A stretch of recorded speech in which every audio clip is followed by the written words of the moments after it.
Boa tarde.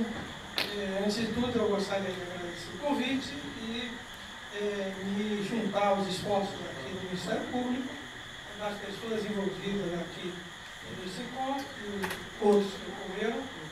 E acho que a tentativa de imprimir um novo ritmo ao processo de discussão de um documento político tão importante é de louvável postura. Eu vou tentar contribuir em algo que a Leodoro já tinha me avisado. Faça outra coisa, professor. Mas eu insisto na questão étnico-racial no TDD. Não é? Eu fui avisado, todo mundo, que eu não devia me meter nisso, mas eu gosto de coisas emocionantes. Não é? E vou tentar incorporar algumas questões na nossa discussão. O eixo da proposição é que é um assunto completamente vazio na discussão do plano diretor, ainda que tenha nos últimos meses ou nas últimas semanas uma tentativa da prefeitura de falar negro, falar questão racial, mas o plano está pronto há muito tempo e eu não encontrei nos estudos demográficos qualquer preocupação nesse sentido. Acho que o plano diretor, esse projeto de plano diretor, essa proposta, esse projeto, ele é, na verdade, um grande vadimeco da especulação imobiliária. Ou, se o assunto, se o termo é muito ácido, eu chamaria do novo circuito da especulação imobiliária. Novos sujeitos, novos atores estão entrando nessa discussão, num outro patamar, inclusive, do ponto de vista econômico, até porque o capital monopolista se impõe nessas novas estruturas que estão sendo gestadas e os mapas representam muito bem o que é que está se propondo. Acho que se redefine por completo a renda da terra urbana, né? Não absoluta, porque é algo que está lá na Constituição, mas as rendas diferenciais com os novos parâmetros vão possibilitar ganhos incomensuráveis, algumas vezes até imorais para a própria especulação imobiliária, e a constituição de situações de monopólio, possibilitando também esse tipo de renda chamada de renda de monopólio. Uma rápida observação do ponto de vista da estrutura do documento, do projeto de lei, é preocupante. Título 1, dos fundamentos, abrangência, finalidade, etc. Uma página. Título 2, da política urbana do município, 3 páginas. Do desenvolvimento econômico, 3 páginas. Do meio ambiente, 7 páginas. Da cultura, 7 páginas. Da habitação, 11 páginas. Não quer dizer que aborde, vindo 7.4, que vai se abordar mais a discussão da habitação. É porque se atrelou à discussão da habitação uma série de outros aspectos. Título 6, título 6 da habitação, 11 páginas. Título 7, da infraestrutura, equipamentos e serviços urbanos básicos, 19 páginas. E aí tem título 8, do ordenamento territorial, 111 páginas.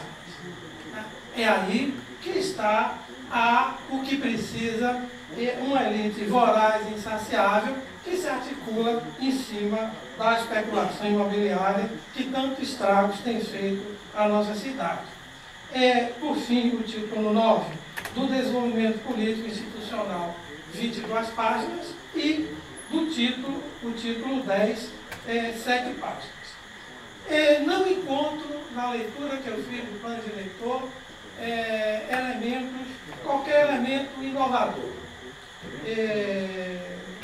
Inovador no sentido de modernizar, se a gente pode usar esse termo, essa cidade.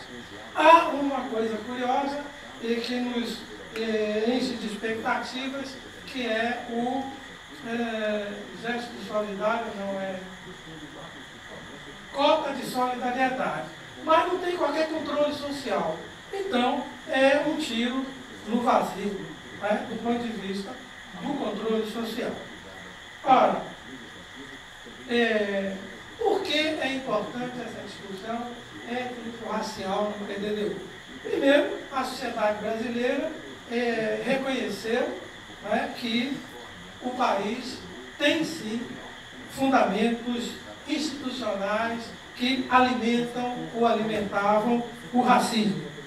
Depois, considerar que o nosso progresso, né, o progresso de quem se julga que tem progresso, foi construído em cima, né, a partir da pilhagem e da violência. Então, isso é um fato, né, que não se discute. E a gente, às vezes, fala de povo. Né? Os políticos, sobretudo, falam de povo.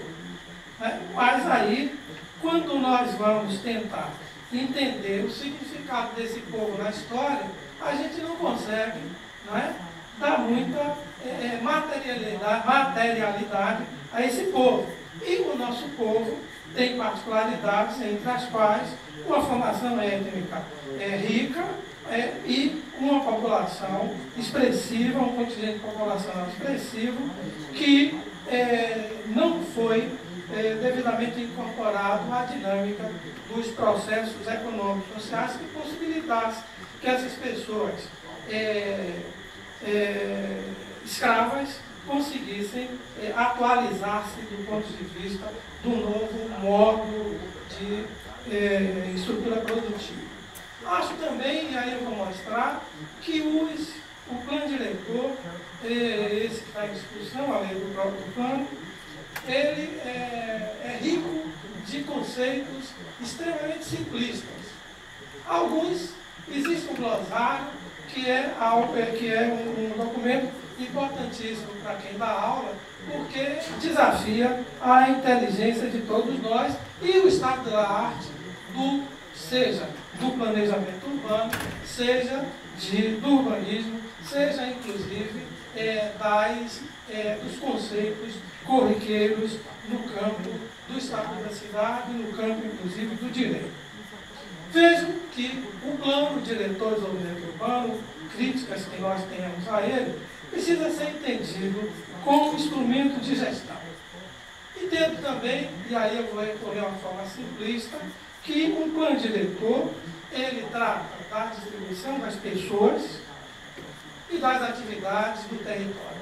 E você tem uma base geográfica, que a Leodoro aí já mostrou como essa base geográfica ela é atacada sistematicamente por conta exatamente de um sistema, de uma gestão institucional, ou seja, gestão do governo, que está extremamente atrelada a essa elite voraz e insaciável. Bom, se eu conseguir usar isso aqui... Bom, vou tentar fazer aqui duas coisas juntas. Posso me complicar? Lá fora.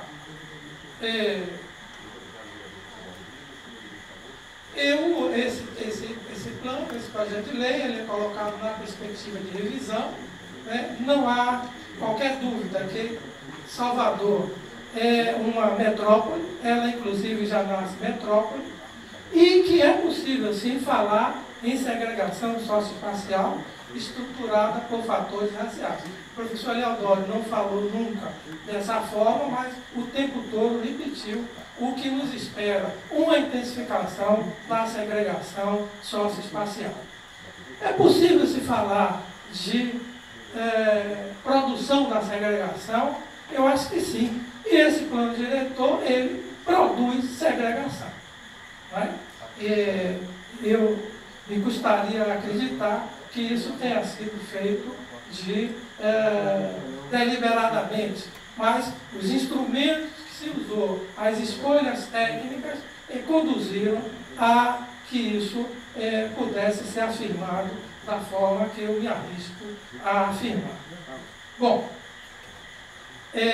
nós não temos a mesma situação, sem dúvida nenhuma, da segregação racial nos Estados Unidos. Isso daí são os anos 60 um grupo de afro-americanos sendo expulsos da praia pela polícia americana, porque aos negros não havia o direito do uso da praia.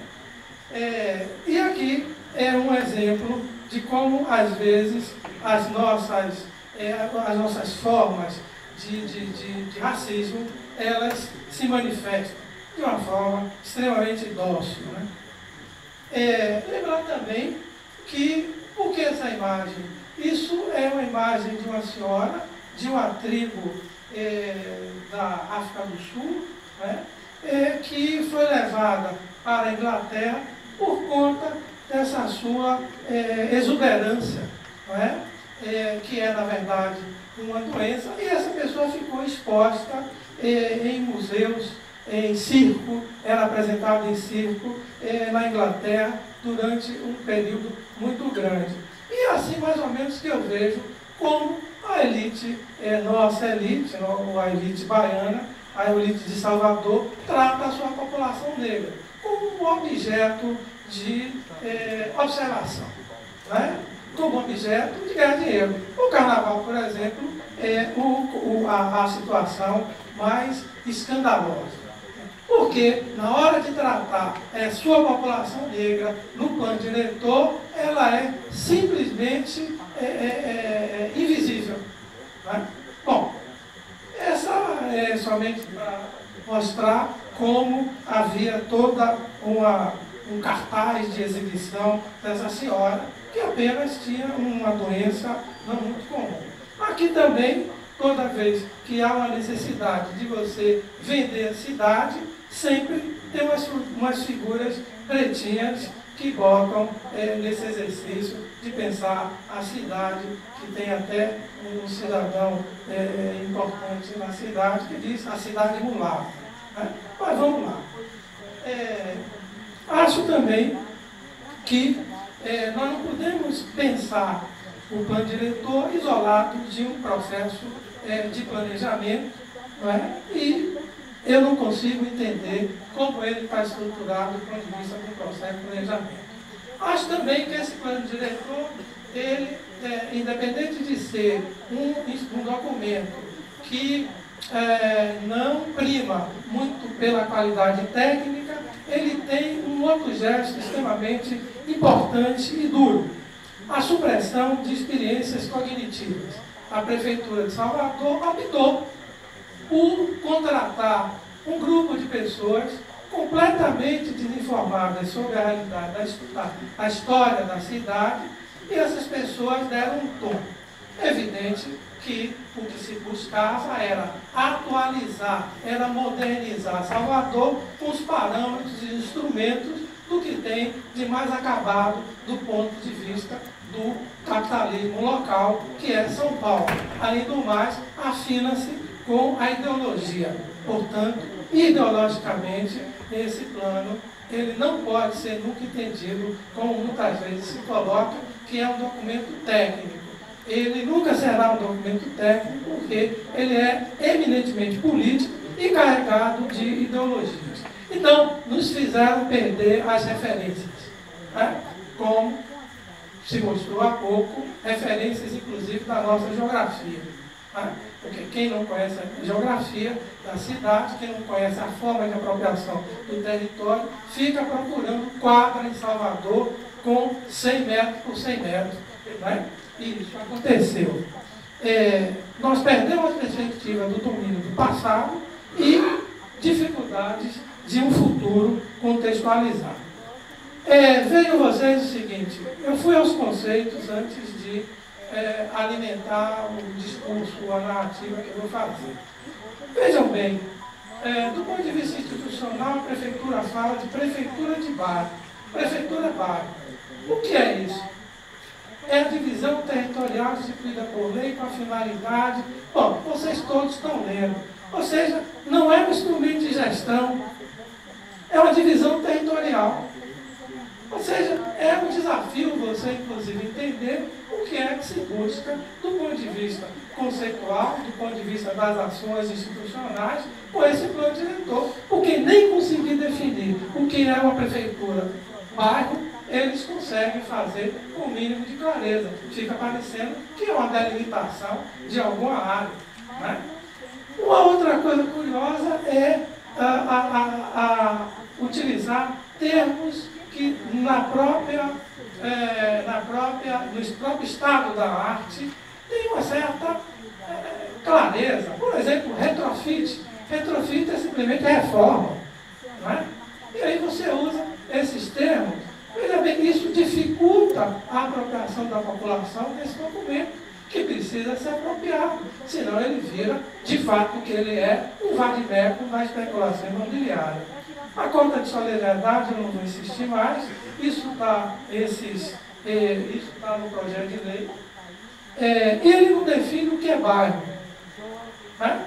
E o projeto de lei, ele tem como elemento que vertebra certas ações institucionais do ponto de vista territorial o bairro, mas em nenhum momento ele define o que é bairro.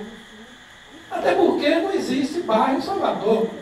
Então, não se sabe muito bem o que é.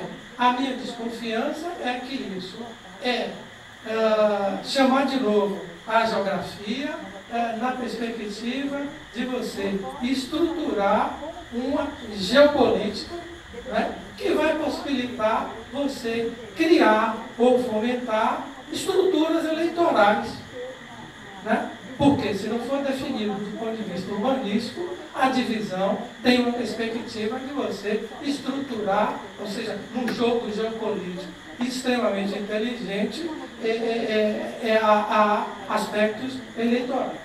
Bom, eu já disse que ele não tem qualquer, o plano diretor não tem qualquer novidade, né? Mesmo quando pretende discutir coisas como outorga onerosa, solo criado, a gente tem que lembrar que são instrumentos da década de 70, alguns elaborados ou adequados pelo governo de São Paulo, sempre com uma preocupação metropolitana, e instrumentos que tinham controle social, né?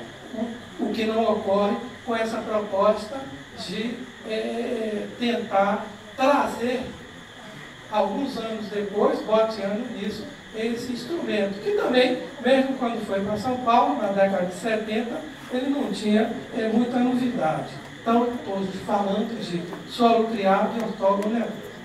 Bom, nós também temos um problema gravíssimo, que é elaborar o plano diretor sem pessoal técnico. Não só você importa pessoal técnico que não tem o domínio que deveria ter, né, da elaboração do plano diretor, como localmente você, com o esvaziamento da prefeitura, você não tem pessoal técnico nem para elaborar, muito menos para acompanhar o plano diretor, que é outro aspecto importantíssimo. Bom, e aí eu quero lembrar do gesto extremamente importante do ponto de vista político, e isso é a mensagem do prefeito, e ele está preocupado com a redução das desigualdades socioespaciais e a superação dos fatores de vulnerabilidade social e territorial que afetam particularmente a maioria negra de Salvador. É evidente que isso é uma declaração importante, só que fica na declaração, porque você tentar incorporar, fazer uma reflexão analítica de como isso está tratado no plano diretor, não existe pelo próprio tratamento invisível da população negra. Ela não é jamais espacializada. Bom,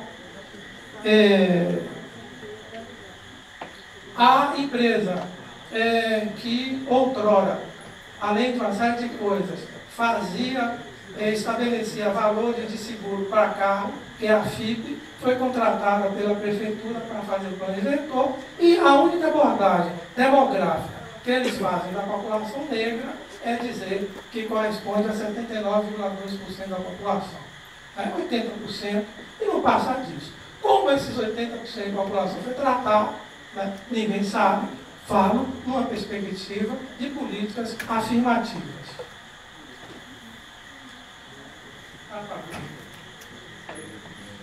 Bom, enquanto ele já resolveu. Bom, isso aí é somente para dar a ideia de que, no geral, a população de Salvador, do Brasil, entre negros e pardos, corresponde a 50%.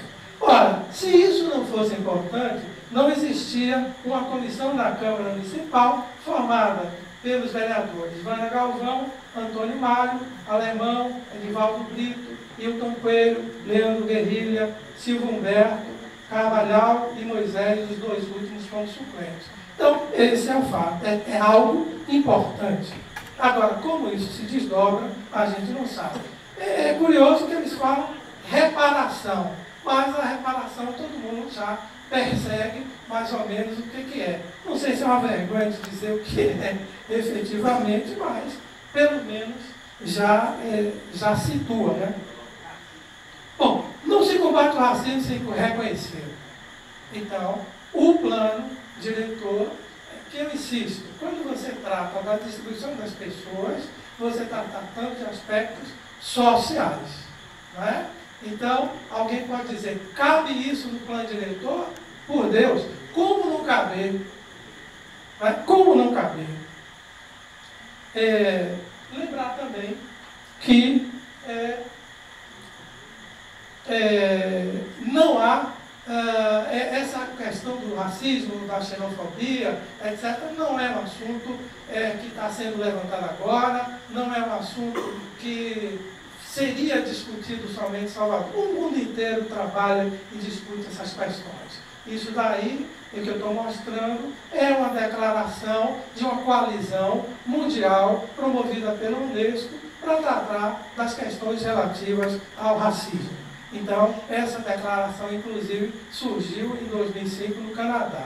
Mas tivemos, em 2013, uma reunião em Montevidéu. Ou seja, isso é uma grande coalizão que é alimentada entre, no nosso caso específico, uma coalizão latino-americana e caribenha. A cidade de Salvador nunca participou dessa coalizão. Não sei que atividades vão ocorrer no dia 21 de março, que é o Dia Internacional da Eliminação da Discriminação Racial. Com essa falta de dinheiro, eu não sei, quem sabe a gente tem que comemorar em casa, mas a gente consegue entender na paisagem de Salvador algumas coisas curiosas, como esse fato. E aí eu quero mostrar para vocês que a questão do racismo, ela sempre está presente quando a gente pensa a nossa cidade.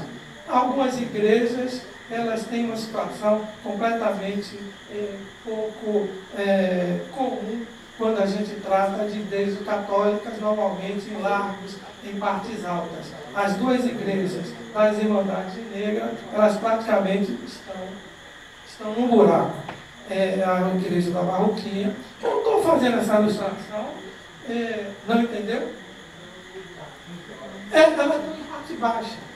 Elas estão normalmente em vale, ou em meias costas, e não em lugares que são de destaque, como todas as igrejas católicas estão. Estou falando das igrejas católicas.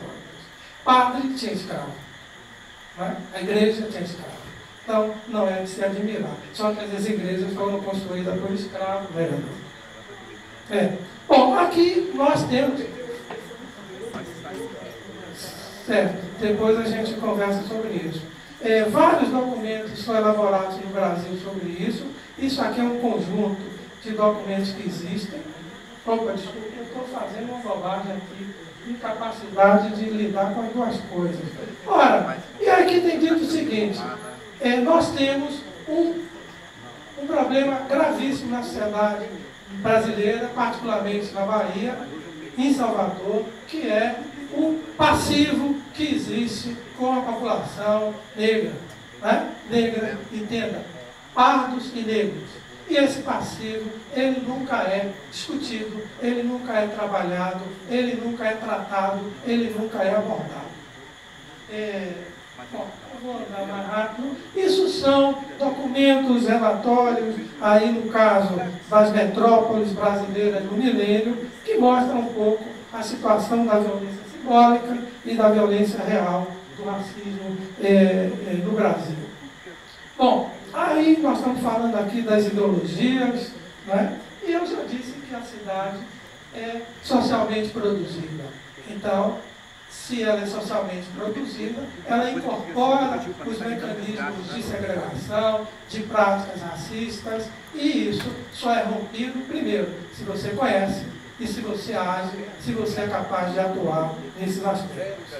Bom, e o espaço é um produto social em constante mudança, né? Então, o que é que eu estou querendo dizer com isso? Se foi assim, a gente tem que dar um salto de mudança, um salto de transformações.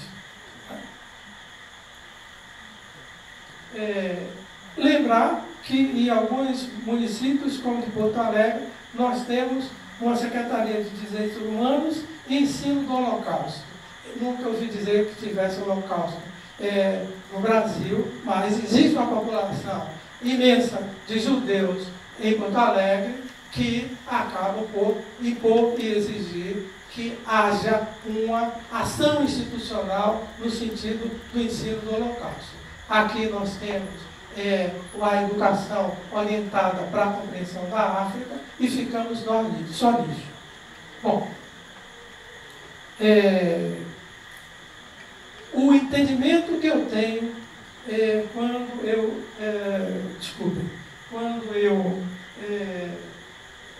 quando eu me remeto a discutir certos aspectos da questão racial no Brasil, em Salvador, é essa figura do homem Saucer, né, que é de Paulo, um estudioso, um filósofo.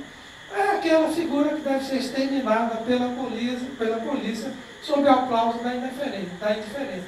E sob o aplauso da indiferença, nós estamos produzindo a cidade planejada. Eu não sei se na época do apartheid na África do Sul eles foram tão além de pensar as cidades, as metrópoles da África do Sul com a perversidade que está se tratando Salvador. Não é? Em nome de linha disso, de metrô, de operação urbana consorciada e etc. Professora, me controle, porque senão eu falo muito. Bom, eu estou caminhando para a conclusão, mostrando que, comparando aí Porto Alegre com Salvador, que está marrom mais escuro, é a presença de população parda e negra. Tá? Eu não estou tratando de nenhuma dificuldade de tratar a questão do negro nos censos demográficos. Eu estou pedindo apenas que se espacialize, porque tratar a população negra vem desde 1872, ou seja, não seria novidade alguma. Aqui um pouco sobre o que pensa a cidade, mas deixa para lá. Aqui, como nós tratamos o segmento pobre e negro na cidade nos anos 40, né, que foram a criação dessas concentrações proletárias provisórias. Então, a nossa primeira política habitacional para a população pobre e negra foi algo que ela ficaria um tempinho enquanto essas áreas fossem valorizadas. Né?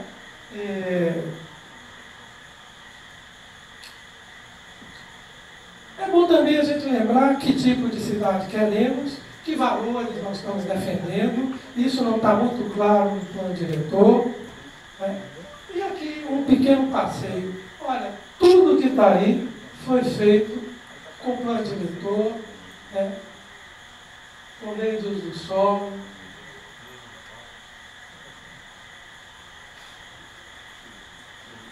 com alterações na lei do uso do solo. Ou seja, não há qualquer necessidade de ter lei de ordenamento quando as leis são elaboradas e elas são no curso das lutas sociais, elas são completamente respeitadas. Não há razão nenhuma para, desculpe, eu vou voltar aqui, para esse perfil de cidade. Opa, eu estou pirando aqui com esse negócio de duas coisas, né? Não há qualquer razão para que cada edifício desse tenha uma altura diferente. Né? Porque a Vitória tem a mesma largura, não sofreu ampliação, né? A infraestrutura é a mesma. Então, é apenas aquela história, o vadimeco da especulação imobiliária. Cada época, né? Estou acabando. Bom, aqui lembrar também umas coisas curiosas, que, se vocês observarem aqui, é como a cidade é produzida. Isso daqui é um acréscimo que estão fazendo no Palace Hotel, né? E que parece que só eu vejo que olho para cima, né? Mas tá lá, é um acréscimo. E na história, a primeira bula à legislação urbanística da cidade foi o Palace Hotel. E agora ocorre uma nova bula à legislação da cidade. Né? Isso daqui é uma coisa curiosa. Isso é um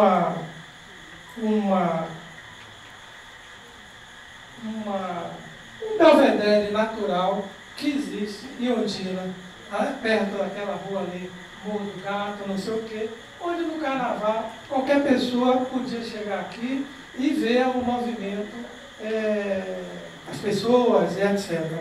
Né? Alguém teve a brilhante ideia de montar um camarote particular. Né? E aí era um dia, quarta-feira de cinza, e pasmem, quem está desmontando o camarote são funcionários da prefeitura. Aí era onde estava o camarote.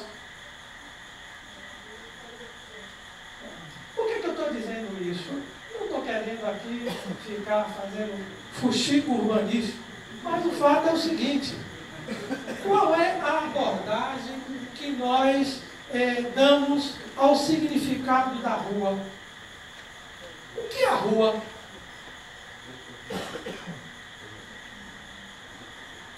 O que é essa figura curiosa do povo?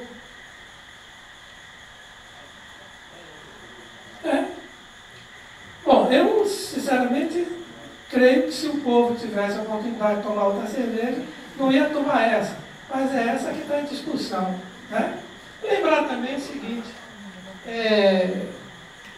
a eleição, concluindo, a eleição técnica e política feita pela PNS, do ponto de vista do urbanismo, numa compreensão, num entendimento mais geral, é o urbanismo que triunfou na Europa no pós-guerra, ou seja, nos 60, 1960, não é? E estava completamente atrelada ao próprio triunfo neoliberal. Leia o esforço de reconstrução da Europa destruída pela guerra. Incorpore-se a essa discussão as dimensões e lutas sociais, onde a população tinha um certo controle social da ação do Estado. Ela passa também por ser influenciada pela Carta de Atenas. E aí a gente recebe, né, durante esse ano e pouco, somos até convidados a discutir algo que é tosco, que é tosco por princípio, né, que é algo elaborado, né, com a contribuição de uma empresa, né, como a FIP, né, conjunto de profissionais, sem dúvida nenhuma, importantes para São Paulo, com boa formação, quase todos estudaram em Harvard, com um coordenador que é um estruturalista de estruturas complexas, ou seja, extremamente ligado ao mundo do urbanismo. Eu queria apenas lembrar o seguinte: nós estamos na década, ou seja, 2015 a 2024, é a chamada década internacional do afrodescendente. Eu não tenho qualquer ideia do que a prefeitura, que já negou no plano diretor tentar incorporar e resolver e atuar no passivo, no amplo passivo que existe com a população negra, né? Tudo indica que vai ser aprovado, mas que tipo de programação a Prefeitura pode elaborar do ponto de vista de atender esse passivo, considerando que o planejamento da cidade não se resume apenas ao plano diretor, né? Outros instrumentos são bem-vindos, são necessários e são até fundamentais para, se for o caso, né? Se, como eu entendo, for alguns aspectos do plano diretor, dessa lei, se for aprovada, ela puder ser implementada. Então, era essa pequena contribuição que eu gostaria de dar, né? E vamos ver se surge alguma pergunta aí que eu possa esclarecer.